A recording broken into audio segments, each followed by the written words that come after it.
بسم اللہ الرحمن الرحیم۔ السلام علیکم معزز ناظرین، انفامور تقدیر کے تانوں بانوں سے بنی ہوئی ایک دل خراش داستان، قیام پاکستان کے وقت پیش آنے والا ایک افسوسناک واقعہ جس سے عرش الہی تک کانپ اٹھا۔ مکافات عمل کے چکوری میں ایک شخص کا دردناک انجام۔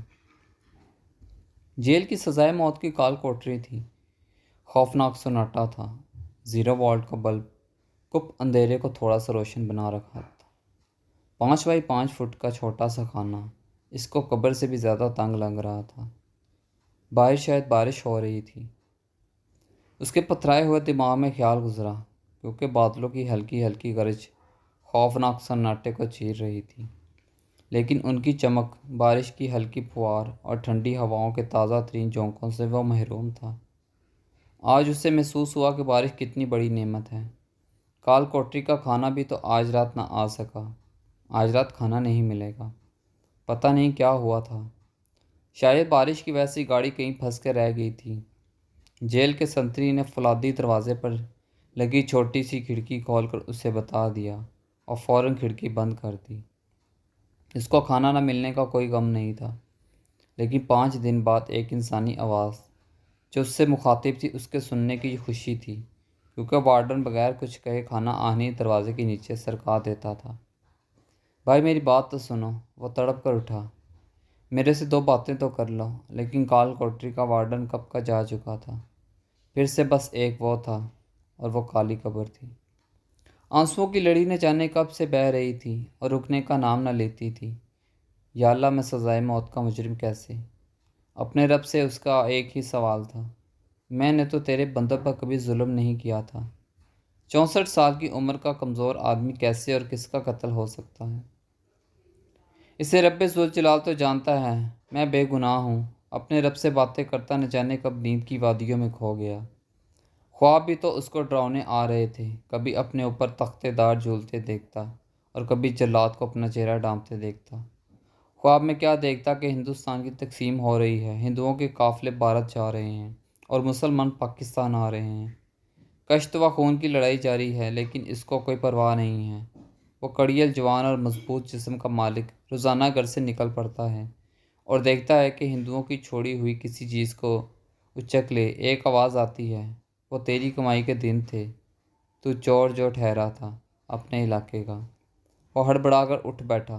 یوں محسوس ہو رہا تھا جیسے آواز بہت قریب سے آئی ہے۔ وہ واقعی ایک چور تھا، لیکن بعد میں چوری سے تائب ہو کر کوئی کام دھندا شروع کر دیا تھا۔ اس کو یاد آیا کہ ایک ہندو قافلہ اپنی بھینس کو ایک درخت سے باندھ کر چھوڑ گیا تھا، کیونکہ بھینس درد زا کی وجہ سے بہت آہستہ چل رہی تھی اور قافلے والوں کی جان کا خطرہ تھا، اس لیے وہ بھینس کو چھوڑ گئے تھے۔ جب یہ اس درخت تک پہنچا تو بھینس کا بچہ پیدا ہو چکا تھا اور ابھی چند ہی گھنٹوں کا تھا۔ اس نے بھینس کی رسی درخت سے کھولی اور چلتا بنا۔ بچہ بھی ماں کے ساتھ ساتھ ہو لیا۔ اس نے دیکھا کہ بھینس بچے کی وجہ سے آہستہ آہستہ چل رہی ہے اور مڑ مڑ کے اس کے ساتھ ملنے کا انتظار کر رہی ہے۔ اس چور کو بھینس بیچنے کی جلدی تھی اور بھینس کا بچہ اس میں رکاوٹ تھا۔ اس نے بندوق نکالی اور بھینس کے بچے پر فائر کر دیا۔ بچڑا تڑپ تڑپ کر وہیں مر گیا۔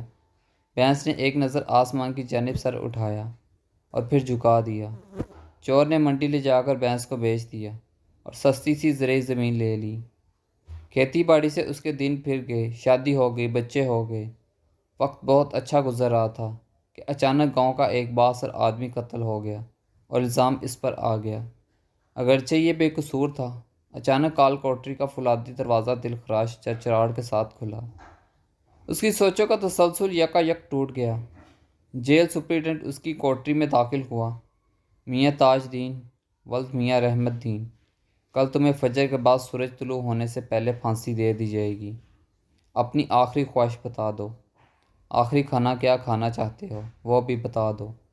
کل تہجد کے وقت وارڈن تمہیں گرم پانی کی بالٹی دے گا، آخری غسل کر لینا، اور وارڈن کو اپنے وارثوں کے نام لکھوا دو جن سے تم آخری ملاقات کرنا چاہتے ہو۔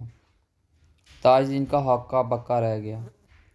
قدرت کے انتقام کی گھڑی آن پہنچی تھی اور اس کو اس کے شکوے کا جواب بھی مل چکا تھا کہ کس طرح اس نے ایک کمزور بے کس معصوم جانور کی جان لی تھی اور اس کی دکھی مظلوم ماں کی آج تک اسے تختے پر لٹکا رہی تھی۔